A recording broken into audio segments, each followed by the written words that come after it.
The following is a project of our nonprofit newsroom. Support Midcoast Morning and local community-centered journalism today by signing up to be a monthly sustaining donor at chly.ca/donate. It doesn't take much money to support local news.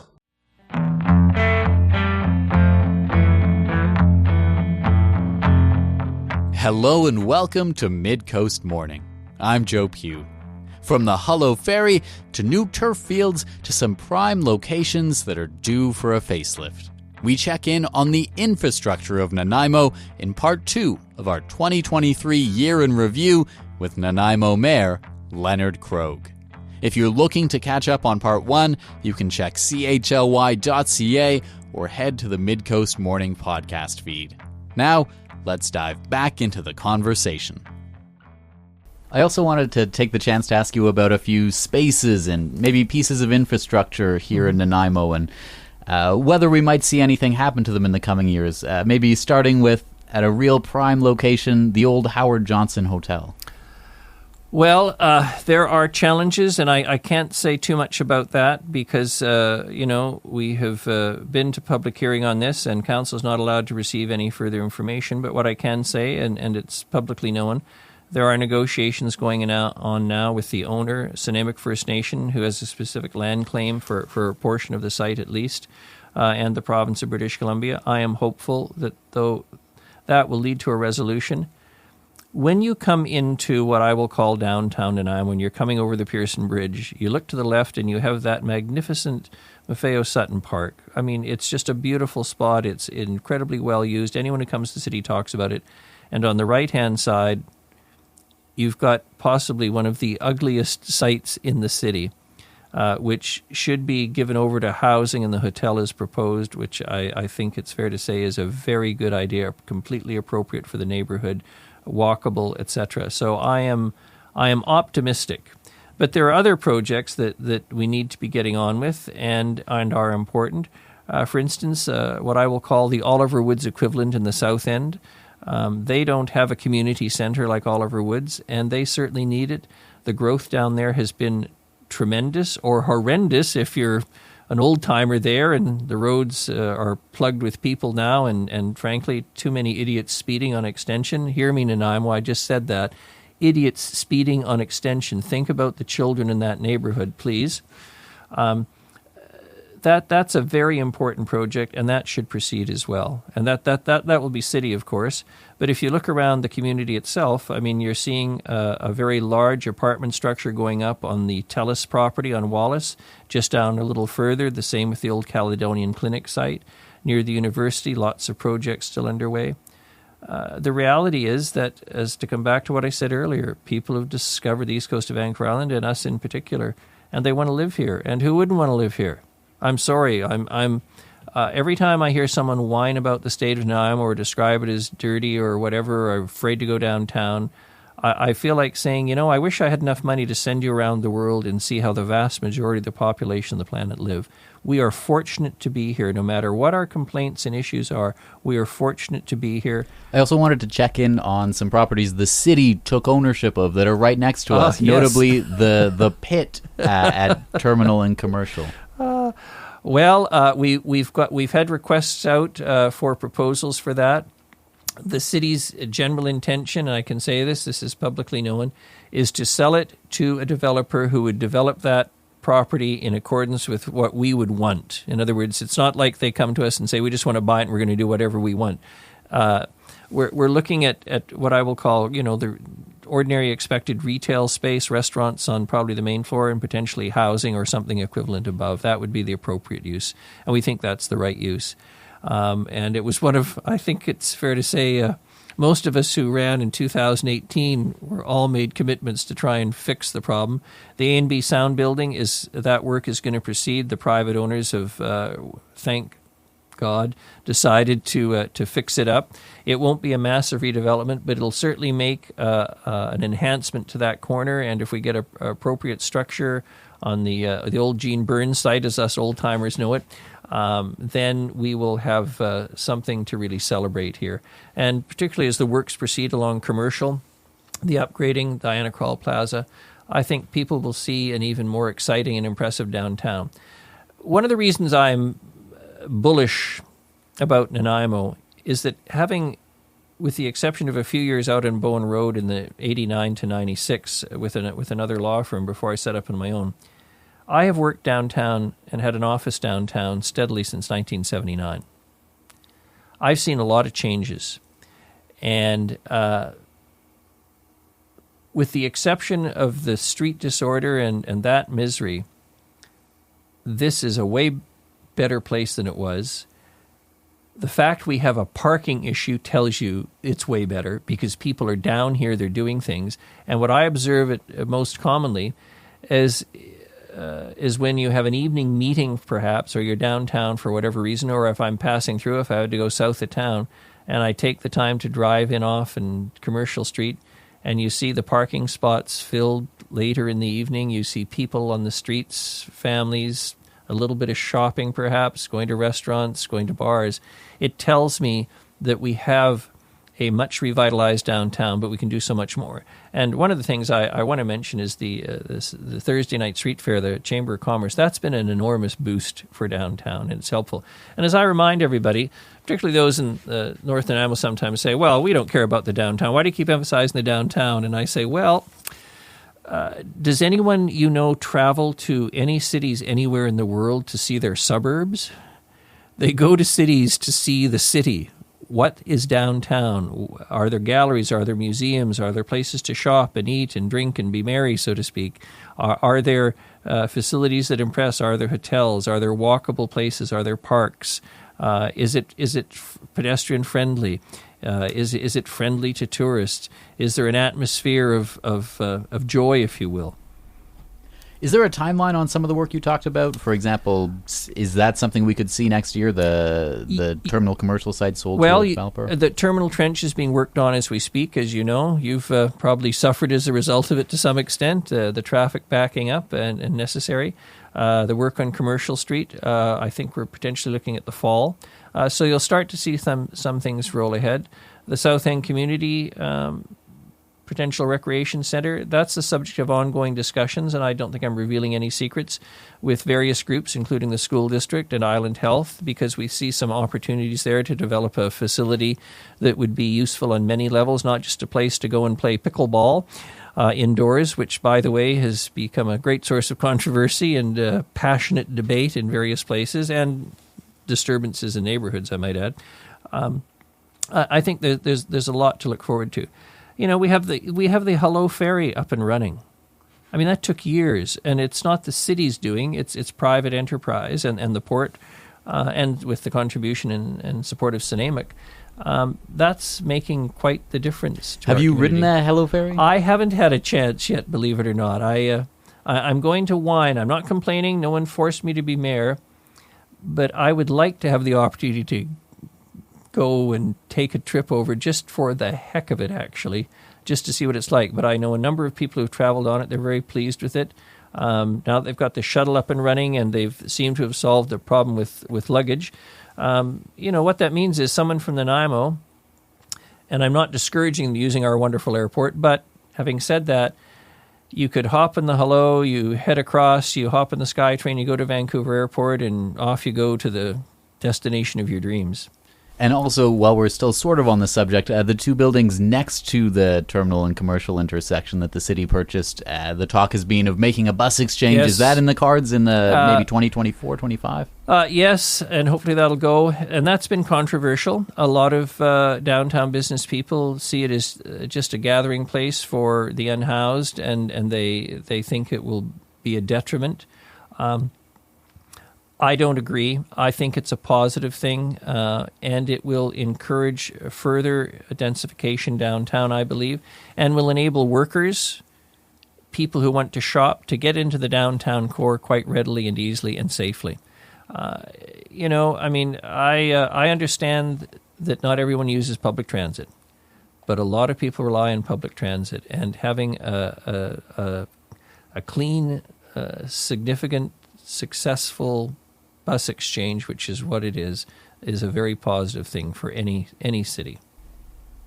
When it comes to maybe the distant future, decades down the road, Have there been any changes? I'm thinking particularly of development that we can expect south of the city in the Cedar area. What should people know about that? Well, as everyone knows, the Sandstone project has been approved. I don't see us expanding our city boundaries in any significant way. One of our problems, and it's a long-standing one, I've spoken about it many times on CHLY, we have too much geography and too few people.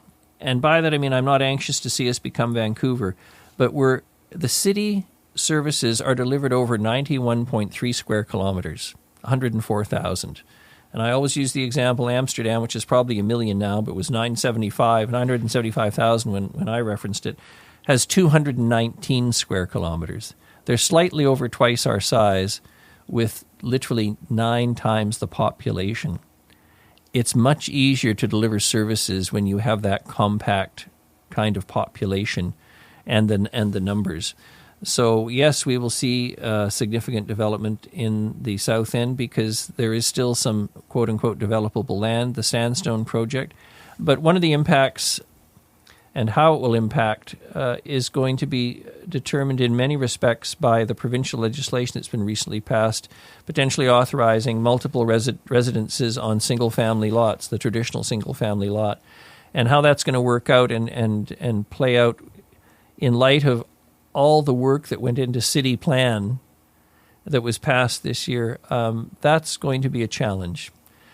In terms of what I think we're going to look like, we're going to continue to grow. We are, a nice-sized city in a modern, liberal, stable democracy. And as I said earlier, notwithstanding the complaints people have, if you're living in Lebanon, Syria, some of the poorer African nations, etc., I mean, this place looks pretty good. I attended a banquet a few weeks ago. We have a fairly significant Nigerian community, about 1,000 people. I think most Nanaimites would be unconscious of that, but the university has attracted many who've come to study business and looked around this community and said, we want to stay, we want to immigrate to this country. And so we're going to continue to see what I will call international attention. As I always brag, VIU graduated 80 students from 89 different countries last convocation, 91 the year before. Once you've been introduced to this place, why would you leave? And turning to the university, I know they're having a bit of a finance crunch. Is there anything that you think people need to know about the state of VIU right now that, from your role as the mayor, you can comment on? Well, I think I can say that under the leadership of President Deborah Saucier, who is working hard to get her budget under control, facing some challenges that, tend to develop over time and then erupt. It's I hate to say it, it's kind of like a pimple. It's there developing and then suddenly it's in everybody's face, so to speak. They've had to cut a couple of programs that were extremely popular, but they will come around. But keep in mind, decades ago when I was in university, the province was probably contributing something in the range of 80% or more of the university's revenue. Now it's down below 40%. So a public university like VIU, a public institution governed by provincial legislation, has to raise a lot of money. And that is either tuition, and mainly tuition, or some other revenue sources. So they have some challenges, but as I say, I think they've got the leadership with President Saucier to manage it. They have good people working there and people who want to make the university a success. You're listening to Midcoast Morning. We'll be right back to our year in review with Nanaimo Mayor Leonard Krog. Midcoast Morning is made possible by the Community Radio Fund of Canada's Radio Meters program and listeners like you. Support Midcoast Morning and CHLY's nonprofit newsroom today by becoming a sustaining donor at chly.ca/donate. Local news can't survive without your support. Another way to help us out is to share this show with your friends and tell them why they should support us. Finally, if you're listening to the podcast edition of Midcoast Morning, go and give us a positive review on Apple Podcasts or whatever podcast feed you use. It helps people find us. Now back to our 2023 wrap-up with Nanaimo Mayor Leonard Krog. The premise of our talk today has been to take a look at 2023, to see how things have changed. I know you've got some reports, you've got maybe some statistics to give us. Can you share any of that with us? I'd be delighted. Look, there's been some major capital projects that we completed or advanced this year. The new station number 1 fire hall with that magnificent totem out front. Phase 1 of the Westwood Lake improvements, which have received incredible accolades. I mean, Westwood Lake, like Maffeo Sutton, gets a lot of use. And the works there have really improved accessibility for people. The new artificial turf fields at Harewood Centennial Park.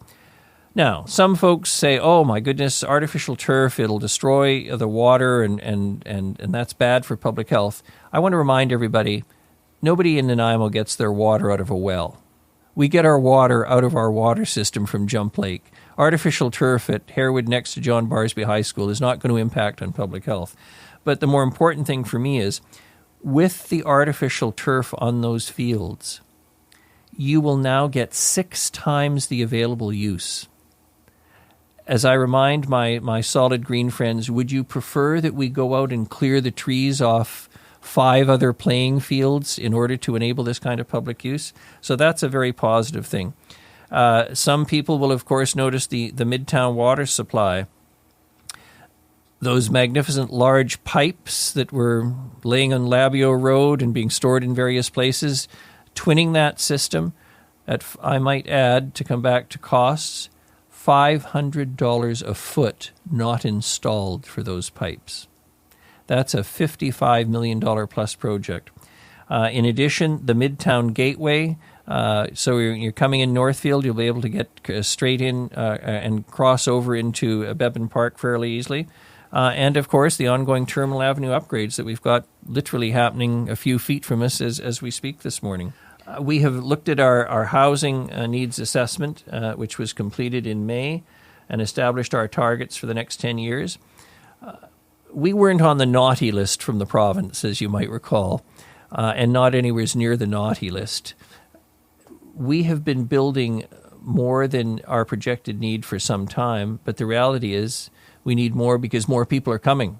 How do you feel about the state of maybe municipal democracy in Nanaimo? I'm thinking of maybe what we recently saw with the AAP, maybe some even distrust out there based on the way the process is going to have to be repeated, and that kind of came about because of people looking into it, if you will, and maybe even just the awareness of members of the public who might come up and chat with you about what's going on with local issues. Well, it's interesting. If you go back to the 2018 election, the voter turnout cranked in at about 39%, which is the highest it's been in living memory.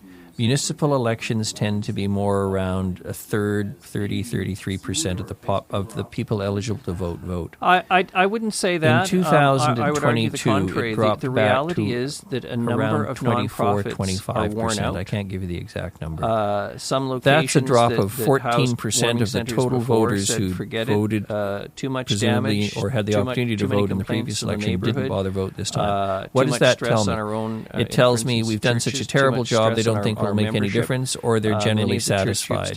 I'm not sure how to interpret it. All I know is that council got elected, I'm the mayor, and we're doing our best as a group. In terms of the state of democracy generally, I think it's appalling that people don't bother to vote. And if I hear someone say, well, I don't know the candidates, or I don't have time to look into it, I don't care, I feel like saying, well, go in and spoil your ballot at least. But for heaven's sakes, don't go out on November the 11th and talk about remembering vets and think about people around the world clamoring for the right to vote, living in nations governed by autocrats. That kind of it does make a difference. And for those who were very concerned about the AAP process, I know some of them ran for council, didn't get elected.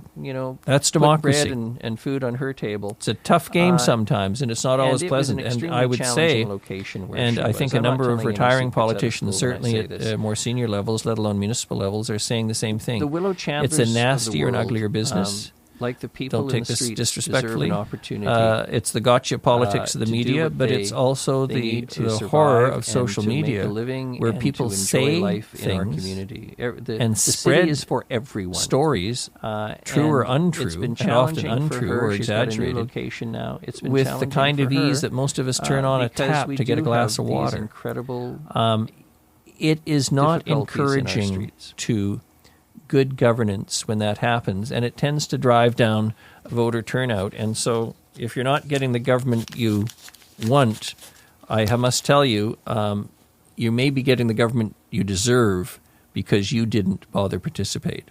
So the state of local democracy, you could say it's a very healthy sign that a number of people got upset about the AAP process, but it's also clear they were upset because they weren't paying attention to the information that was publicly available and should and maybe will this time. And indeed, some people, when they realized they had signed, basically saying no to the project, realized, oh, well, actually, we're in favor of it. Now we've paid attention. And I just hope people pay more attention. Take your citizenship seriously. I always have. And if ultimately when I get some cranky person over the years who said, well, I don't like any of you, I don't trust blah, blah, I said, well, you know what? Do what I did. Run yourself then. It's a free country. Taking a look maybe at 2024, the year that's coming, what do you see on the horizon? Are there any maybe ominous clouds or happy clouds? Anything? Any big decisions you see in the next 12 months? For us locally, I think it will be to meet the challenges of growth and to ensure that the projects that are underway are there.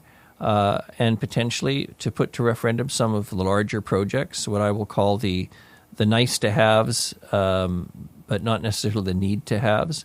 I think that's something we want to look at. This council, as you pointed out, there's 7 of us, are veterans now, so to speak. Ian Thorpe, the longest-serving member of our council, served previously the full term from 2014 to 18 as well. Councillor Armstrong, a couple of years. But we're largely the same group. We're now in our second term. People are paying attention to what we're doing a little more, which is good, which is healthy. And I think council will probably be considering what I'll call a legacy, if you will. In other words, what can we point to apart from restoring good governance, which was the whole issue of the 2018 election. The 2018 election was about restoration. It was about getting the ship of state righted, cutting the clamor, getting us out of the headlines, making staff feel safe and comfortable, get the ship moving again. And we've certainly done that. Now I think you'll be looking at more project and program-oriented things. And I'm therefore looking forward to 2024.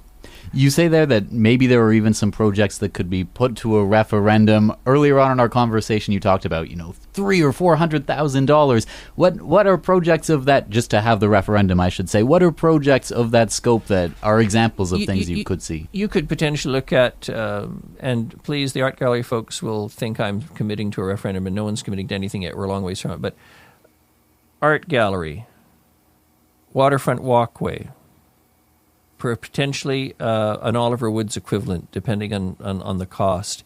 And council will come to those decisions. But in other words, major capital projects, because again, as I say, and many don't understand this, municipal governments can't run deficits.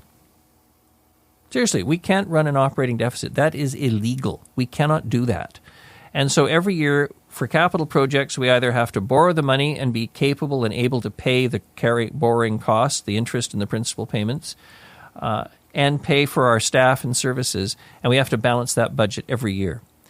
And so for major capital projects, like I say, we can't just turn around this year and say, all right, we're going to go ahead and do the work at the Public Works Yard on Labio and pay it out of just general operating funds. That would mean cutting services by, I'm not exaggerating, probably 20 or 25%. It's not going to work that way. So again, the borrowing is a necessary part of what we do. So, but those are examples of some of the projects I think the city is certainly interested in. Is there anything else you'd like to bring to the conversation today, or maybe a final message you'd like to leave people with for 2023? You know what? We're very fortunate to live here, and I'm going to sort of repeat what I've said already. We're fortunate to live here. Enjoy it for what you have, and don't stop trying to make it better. And we won't agree and do not agree on what necessarily better means. But at least participate. I have said this, and particularly at Christmas time, and I've said it for years at every gathering where it involves volunteerism. We are at our best when we are doing for others. Don't want to sound all, sentimental or Pollyannish, but we are. If you're volunteering at a radio station, if you're volunteering for Citizens on Patrol, if you're, acting as a candy striper at the hospital, if you're cleaning up your local park, if you're engaged in distributing food and